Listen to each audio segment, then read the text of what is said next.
জাকিৰ হুছেইন সিকদাৰ যদিও বিজেপিলৈ গমন কৰা নাই, আপোনালোকে নিশ্চয় জানে বা সমগ্ৰ অসমবাসীয়ে জ্ঞাত এই কথাষাৰ, তেখেতৰ এটা নাম বিজেপিৰ সৈতে বা মুখ্যমন্ত্ৰীৰ এজেণ্ট ৰূপে তেওঁ নামটো সাঙুৰ খাই থাকে।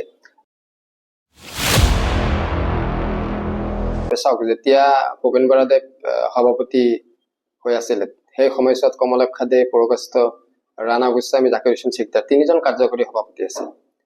দুজনটো ইতিমধ্যে বিজেপিলৈ গমন কৰিছে।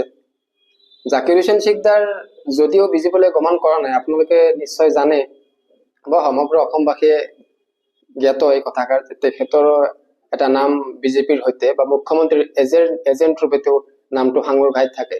আৰু এয়া সঁচা অৰ্থত যিটো বাস্তৱ কথা, এইটো আপুনি নুই কৰিব নোৱাৰে।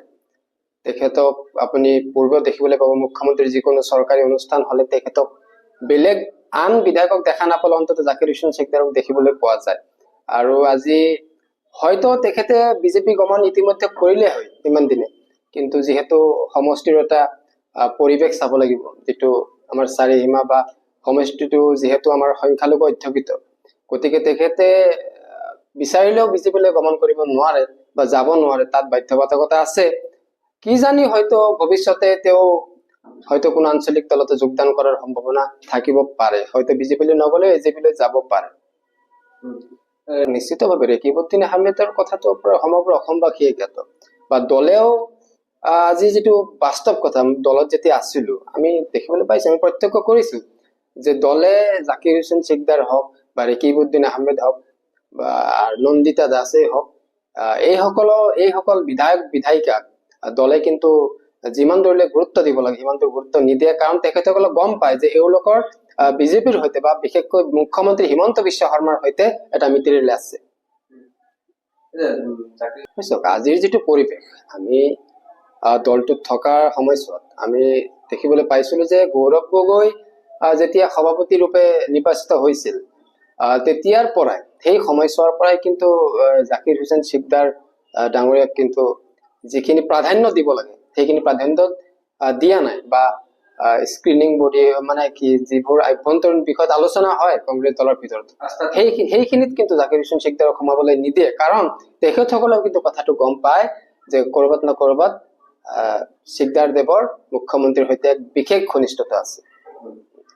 আৰু বাকী কথাটো কওঁ, আজি চাওক, আজি কংগ্ৰেছৰ যি অৱস্থা সাম্প্ৰতিক সময়ছোৱাত, আজি ভেটি একেবাৰে নাইকিয়াই বুলি ক'ব পাৰি। কাৰণ কেৱল উজনি নহয়, উজনিৰ পৰা নামনিলৈকে আজি কংগ্ৰেছৰ পৰা যিসকলে ইমান বছৰ, কোনোবা 10 বছৰ, 20 বছৰ, 30 বছৰলৈকে দলৰ সৈতে নিষ্ঠা সহকাৰে নিজৰ দায়িত্ব পালন কৰি আহিছিলে, একোজনকৈ কিন্তু আজি কংগ্ৰেছ দল এজন এজনকৈ ত্যাগ কৰি আছে।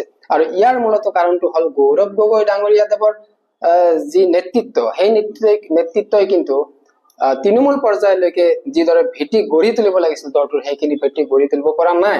তাৰ আঁৰত আৰু এজন ব্যক্তি আছে, সেইজন হৈছে ৰকিবুল হুছেইন। আজি এক কথাত কবলৈ গলে আজি ৰকিবুল হুছেইন দেৱে হৈছে কংগ্ৰেছ দলটোৰ সৰ্বেসৰ্বা। তেখেতৰ নেতৃত্বৰে কিন্তু অসম কংগ্ৰেছে আজিৰ তাৰিখত পৰিচালিত হৈ আছে।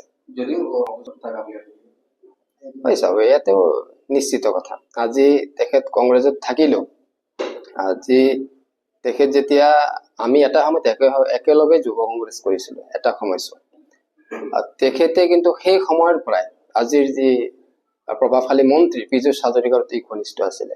তেখেত বিধায়ক নিৰ্বাচিত হল, সেই সময়ছোৱাতো পীযুষ হাজৰিকাৰ অতিকৈ ঘনিষ্ঠ।